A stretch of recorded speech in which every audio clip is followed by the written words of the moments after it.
Narito po ang News TV Quick Response Team sa Pag-asa Science Garden. Kaugnay pa rin po ng naging press conference kanina ng Pag-asa kung saan inanunsyo na po ang pagsisimula ng tag-ulan. At alam naman natin na marami itong implikasyon lalo na doon sa mga lugar na madaling bahain o yung madali pong magkaroon ng landslide. At inaasahan na sa ikalawang bahagi ng taon mararamdaman ang epekto naman ng La Nina. May live report si Bernadette Reyes.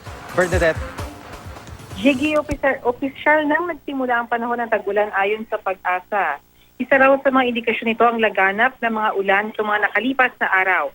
Asahan na raw maulap na papawirin na may kalat-kalat na pag-ulan sa hapon at sa mga susunod na araw. Nilinaw naman ang Pag-asa na hindi pa naabot ang 100% criteria para masabing tag-ulan na nga. Pero may inaasahan daw sila na pag-ulan sa susunod na 3 hanggang 5 araw kaya in-announce na nila na opisyal na nagsimula ang panahon ng tag-ulan. Ngayong simula na rin ang tag-ulan, hindi na rin daw mararamdaman ang matinding init nitong mga nakalipas na araw. Humina na rin daw ang El Nino at inaasahang matatapos na ito sa Hulyo. Pagsapit naman na Agosto, magsisimula na mag-develop ang La Nina. Sa panahon ng La Nina, asahan na raw ang mas maraming rainfall, lalo na sa eastern section ng mga probinsya ng Isabela, Quirino, Quezon, Bicol, Samar, Leyte, Surigao, Caraga, Agusan, Compostela Valley at Davao Oriental.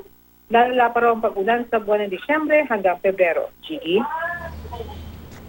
Maraming salamat, Bernadette Reyes.